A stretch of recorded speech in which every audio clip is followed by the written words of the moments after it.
ಒಂದು weather forecast ಮಾಡಬೇಕು. ನೀನು ಡಿ ಚಂದನಲ್ಲಿ ಹೆಂಗ್ ಮಾಡ್ತಾರೆ ವೆದರ್ ಫೋರ್ಕಾಸ್ಟ್ ಅಂತ ನ್ಯೂಸ್ ರೀಡಿಂಗ್ ಮಾಡಬೇಕು. ಬೇರೆ ಚಾನಲ್ ಹೆಂಗ್ ಮಾಡ್ತಾರೆ ಅಂತ ಅನನ್ಯ ಮಾಡ್ತಾರೆ.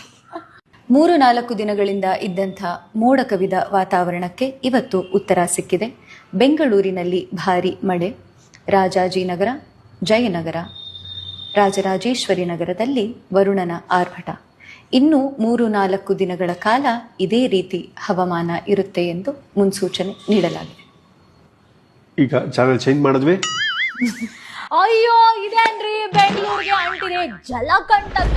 ಯಾವ ರೀತಿ ಮಳೆ ಸುರಿತಾ ಇದೆ ಅಂದ್ರೆ ಯಾರು ಎಲ್ರು ಓಡಾಡಕ್ ಆಗ್ತಾ ಇಲ್ಲ. ರಾಜಾಜಿನಗರ, ರಾಜರಾಜೇಶ್ವರ, ಜಯನಗರ, ವಿಜಯನಗರದಲ್ಲೆಲ್ಲ ಮಂಡಿವರೆಗೂ ನೀರು ಬಂದಿದೆ. ಯಾವ ಗಾಡಿಗಳು ಓಡಾಡಕ್ ಆಗ್ತಾ ಇಲ್ಲ. ಬಸ್ ಒಳಗೂ ಸಹ ನೀರು ನುಗ್ಗುತ್ತಾ ಇದೆ. ರಿಪೋರ್ಟ್ ನ ಹೇಳ್ತಾ ಇದಾರೆ. ಅವ್ರ ಹತ್ರ ಮಾತಾಡೋಣ ನಾವು. ಅಂಕಿತಾ ಅವರೇ, ಹೇಗಿದೆ ಅಲ್ಲಿ ಪರಿಸ್ಥಿತಿ? ಅನನ್ಯ ಅವರೇ ಹೇಳಿ ಹೇಗಿದೆ ಅಲ್ಲಿ ಪರಿಸ್ಥಿತಿ? ಅಂಕಿತಾ ಅವರೇ, ನಮ್ಮ ಜನರೆಲ್ಲರೂ ಮನೆಗೆ ಸೇರಕ್ ಆಗುತ್ತಾ ಇವತ್ತು, ಅಥವಾ ನಾವ್ ಇದೇ ರೀತಿ ನೀರಲ್ಲಿ ಕೊಚ್ಕೊಂಡು ಹೋಗ್ತಾ ಇರ್ತೀವ? ಅನನ್ಯ ಅವರೇ, ಅದು ಏನಂತಂದ್ರೆ ನಾನೀಗ ವಿಜಯನಗರದಲ್ಲಿ ಇದ್ದೀನಿ. ಇಲ್ಲಿ ಒಂದು ಮರ ಬಿದ್ದು, ಒಂದು ಮರ ಇಲ್ಲಿ ಕಾಣಿಸ್ತಿರ್ಬೋದು ನಿಮ್ಗೆ. ಇದೇ ಬಿಲ್ಡಿಂಗ್ ಎದುರುಗಡೆ ಒಂದು ಮರ ಇದೆ. ಹೇಳಿ ಅಂಕಿತಾ ಅವರೇ, ಕೇಳಿಸ್ತಿದೆ. ಹೇಳಿ. ಮರ ಬಿದ್ದಿದೆ, ಹೌದು.